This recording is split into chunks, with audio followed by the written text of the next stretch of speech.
بسم الله الرحمن الرحیم.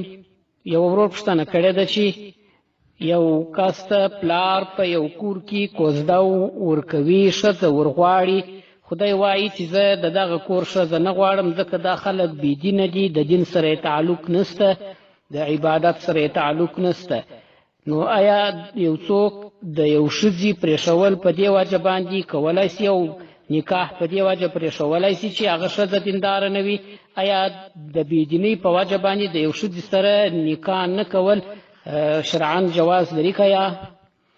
د دې پوښتنې ځواب دا دی چې د دغه ورور پر ایمان دې آفرین سي، تر ایمان یې قربان سم، دا چې دی د دغه بېدینه کور او بېدینه ښځه نه غواړي، د دیندارې ښځې په طلب کې دی، د دې سړي ایمان او دین قوي دی او دا د نبي کریم صلی الله علیه وسلم په مبارکو احادیثو باندې عمل کوي. د حضرت ابو هریره رضی الله تعالی عنه څخه روایت دی چې رسول الله صلی الله علیه وسلم ویل: تنکح المرأة لأربع، ښځه د څلورو خویونو له کبله په نکاح کیږي: لمالها ولحسبها ولجمالها ولدینها، یا د دې وجې چې مالداره وي، یا د دې وجې چې ښه قومي وي، او یا له دې وجې چې ډېر ښه ښایست لري، او یا د دیندارۍ په وجه باندې. بیا نبي کریم صلی الله علیه وسلم حضرت ابو هریره رضی الله تعالی عنه ته وایي: فاظفر بذات الدین تربت یداک،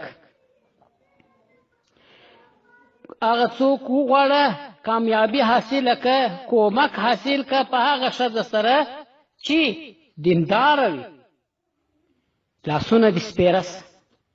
نبی کریم صلی الله علیه وسلم ابو هریره رضی الله تعالی عنه ته وایي.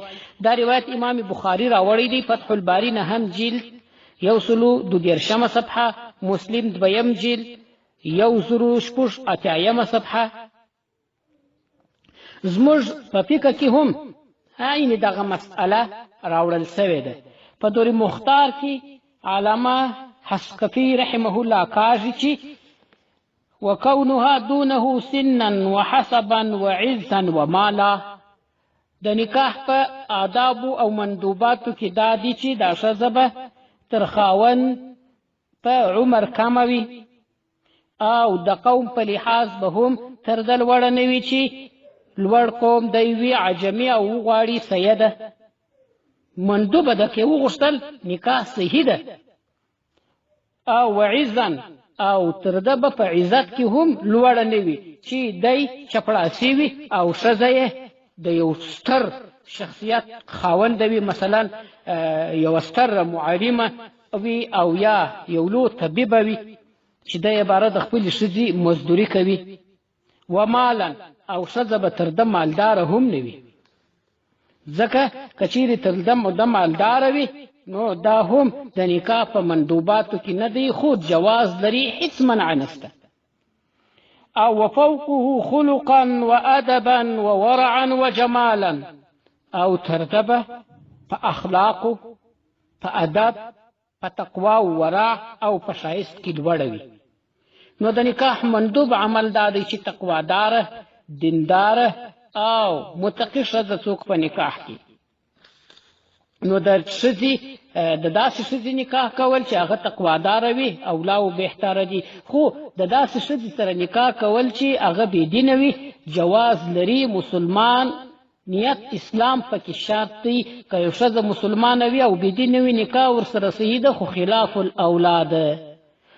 نو دغه ورور چې دغه ښځه نه په نکاح کوي او د دغه کور سره دوستي نه کوي د بېدینۍ په وجه، ځکه دا بېدیني تاثیر لري، کېدلی شي د ده پر اولاد باندې د بد تاثیر وغورځوي.